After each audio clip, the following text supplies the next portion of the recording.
Ele foi um dos homens mais cultos do seu tempo, mas escolheu a pobreza radical.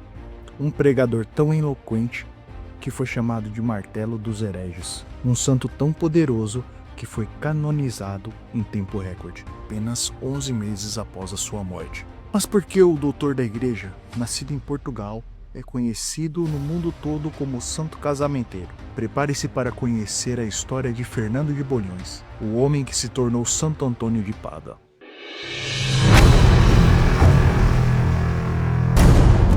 Bem-vindo ao canal Crônicas dos Santos, o canal onde a fé encontra a história.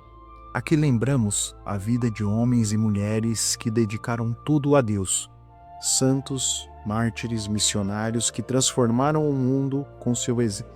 Em cada episódio contamos os fatos como realmente aconteceram, baseados em registros históricos e fontes reconhecidas pela Igreja. Prepare-se para mergulhar nas Crônicas dos Santos, onde cada vida é um testemunho de amor, sacrifício e esperança.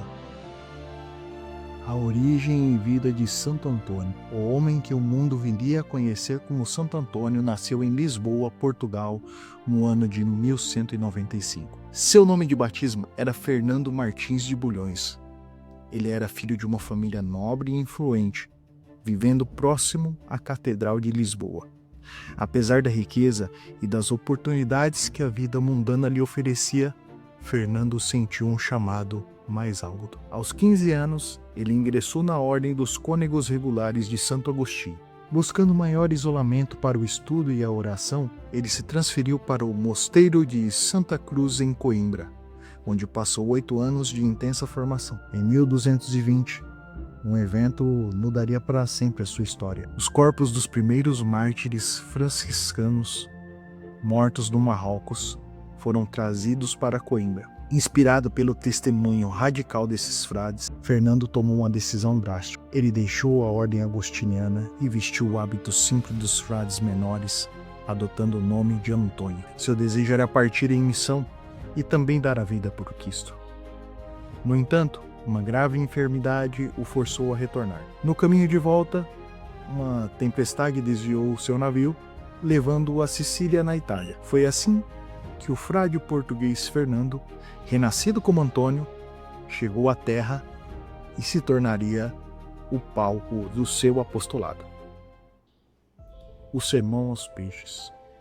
O primeiro grande milagre de Antônio que destacamos ocorreu na cidade de Rimini, na Itália. Naquela época, a região estava dominada por hereges que se recusavam a ouvir a pregação do Evangelho. Antônio, frustrado com a obstinação e o desprezo dos habitantes, dirigiu-se à beira do mar. Ali, ele começou a pregar, não para os homens, mas para os peixes. Segundo a tradição, uma multidão de peixes de diversas espécies se aglomerou na superfície da água, como se estivessem atentos às suas palavras. A cena era tão inusitada que atraiu a atenção dos próprios hereges e de outros moradores. O milagre não estava na obediência do peixe, mas na repreensão silenciosa que Antônio dirigia aos homens. Ele mostrou que até as criaturas irracionais davam mais atenção à palavra de Deus do que os cristãos desviados. Impactados, muitos dos hereges se converteram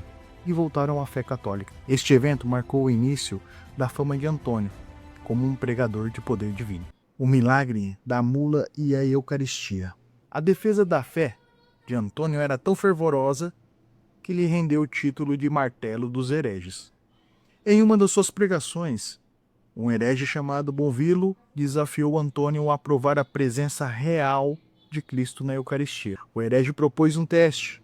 Ele deixaria sua mula em jejum por 3 dias, e se após o jejum o animal se ajoelhasse diante do Santíssimo Sacramento, ignorando a ração de feno, ele se converteria. Antônio aceitou o desafio.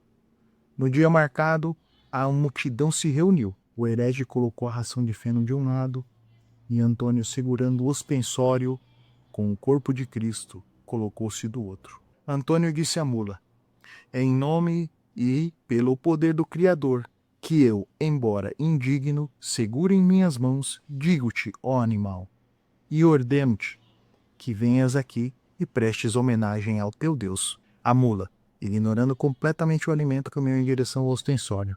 disse ajuda. Diante do prodígio, o herege cumpriu a sua promessa e se converteu.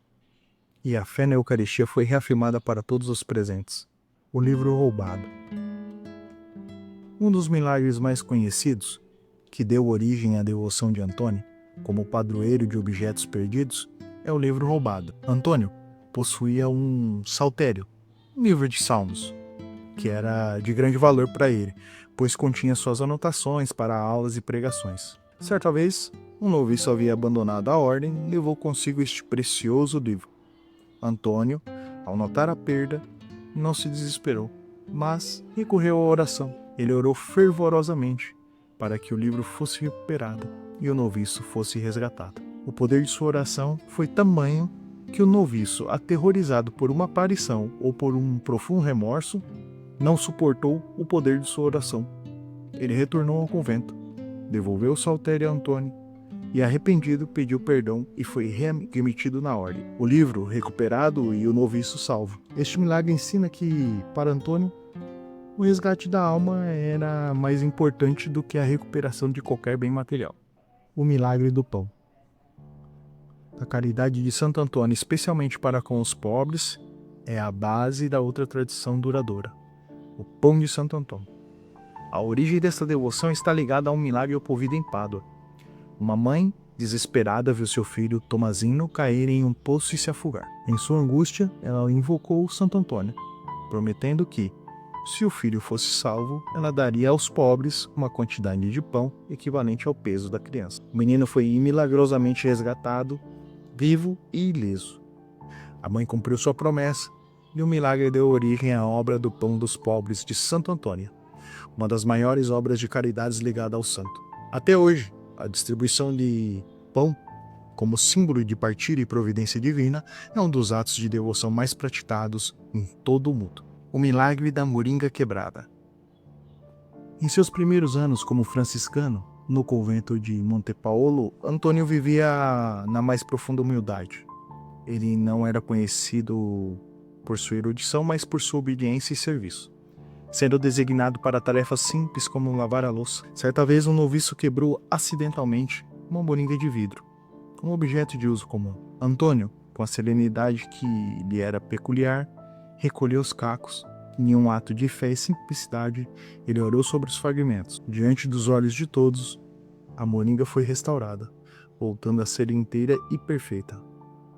Este milagre, embora simples, revela a essência e o poder de Antônio. A fé inabalável que opera prodígios até mesmo sobre o material mais frágil. Ele nos lembra que a santidade reside na humildade e na obediência, e que o poder de Deus se manifesta na simplicidade. O legado. Santo Casamenteiro e Doutor Evangélico. O primeiro e mais popular é o de Santo Casamenteiro. Essa tradição se baseia não em um milagre oficial, mas em sua profunda caridade. Conta-se que Antônio ajudava as moças pobres a conseguir um dote necessário para o casamento, garantindo-lhes um futuro digno.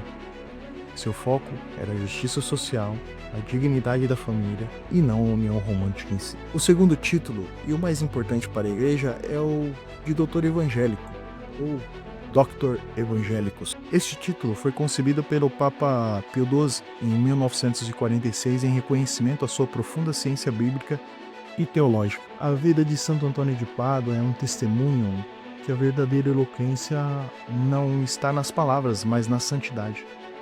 Um homem que trocou a nobreza pelo hábito franciscano, a erudição pela humildade e a vida eterna pela glória dos altares. Que a sua intercessão nos ajude a encontrar o que perdemos, a defender nossa fé e a viver essa caridade radical.